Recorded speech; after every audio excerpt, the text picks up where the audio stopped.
നമുക്കൊരു ചിക്കൻ കറി വെക്കാം. അതിന് വേണ്ടിയിട്ട് ചിക്കൻ ഒരു 3/4 കിലോ ചിക്കൻ, കുറച്ച് തൈര്, ഇച്ചിരി വെളുത്തുള്ളി, പിന്നെ ഇഞ്ചി പേസ്റ്റ്, മല്ലിപ്പൊടി, മുളക് പൊടി, മഞ്ഞൾപ്പൊടി, കുരുമുളക് പൊടി, ഒരിച്ചിരി പെരുംജീരകം എല്ലാം കൂടി ഇട്ടിട്ട് ഉപ്പും ഇട്ട് നല്ലവണ്ണം ഇളക്കിയിട്ട് നമുക്ക് കുറച്ച് നേരത്തേക്ക് അത് അടച്ച് വെക്കാം.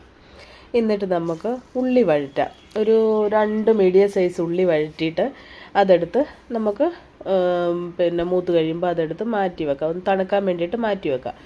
അപ്പോഴത്തേന് ഇവിടെ നമുക്ക് എണ്ണ വെച്ചിട്ട് അതിൻ്റെ അകത്ത് പട്ട, ഗ്രാമ്പു, ഏലക്ക ഒരിച്ചിരി ഇട്ടിട്ട് അതിൻ്റെ അകത്ത് ഇച്ചിരി ഉള്ളിയും ഇട്ടിട്ട് നമുക്കൊന്ന് വഴറ്റിയെടുക്കാം. ആ ഉള്ളി വഴുന്ന സമയം കൊണ്ട് നമ്മളിവിടെ ഫ്രൈ ചെയ്ത് വെച്ച ഉള്ളി ഉണ്ടല്ലോ, അതും പിന്നെ ഒരിച്ചിരി കരിയാപ്പിലയും കൂടി ഇട്ടിട്ട് നല്ലവണ്ണം ഇളക്കിയിട്ട് ഒന്നുകൂടെ അതൊരു 5 മിനിറ്റത്തേക്ക് ഉള്ളി വഴുന്ന സമയത്തേക്ക് അതങ്ങനെ വയ്ക്കാം. എന്നിട്ട് ഒരു 2 തക്കാളി, ഉള്ളി ഒന്ന് ചെറുതായിട്ട് വഴന്ന് വരുമ്പോൾ 2 തക്കാളിക്കായും കൂടെ അതിൻ്റെ അകത്ത് ഇട്ട് കൊടുക്കാം. ഒന്ന് നല്ലവണ്ണം വഴന്ന് വരും.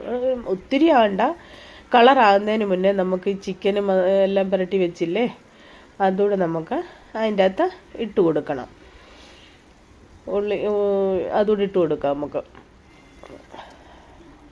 ഇട്ടിട്ട് നല്ലോണം നമുക്ക് കുറച്ച് നേരത്തേക്ക് അതൊന്ന് ആദ്യം 5 മിനിറ്റ് ഫാസ്റ്റ് സ്റ്റൗ വെച്ചിട്ട് ഗ്യാസ് വെച്ചിട്ട് നമുക്ക് അടച്ചു വെക്കാം. നല്ലവണ്ണം ഇളക്കിയിട്ട് ഒന്ന് അടച്ചു വെക്കാം.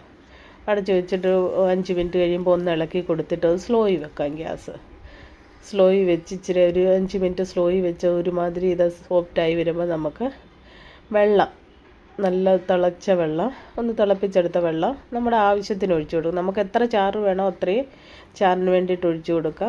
ഞാൻ ചോറിനായതുകൊണ്ട് അത്രയും ചാറ് വെച്ചത്, അല്ലെങ്കിൽ ഇച്ചിരി കൂടെ പറ്റിച്ചെടുക്കാം. നമുക്ക് നല്ല ടേസ്റ്റിൽ നമുക്കത് ഇതാക്കിയെടുക്കാം. വെന്ത് വന്നപ്പോൾ ഇച്ചിരി കരിയാപ്പില, നല്ല ടേസ്റ്റ്. കൂട്ടുകാരൊന്ന് ഉണ്ടാക്കി നോക്കിയിട്ട് പറയാം.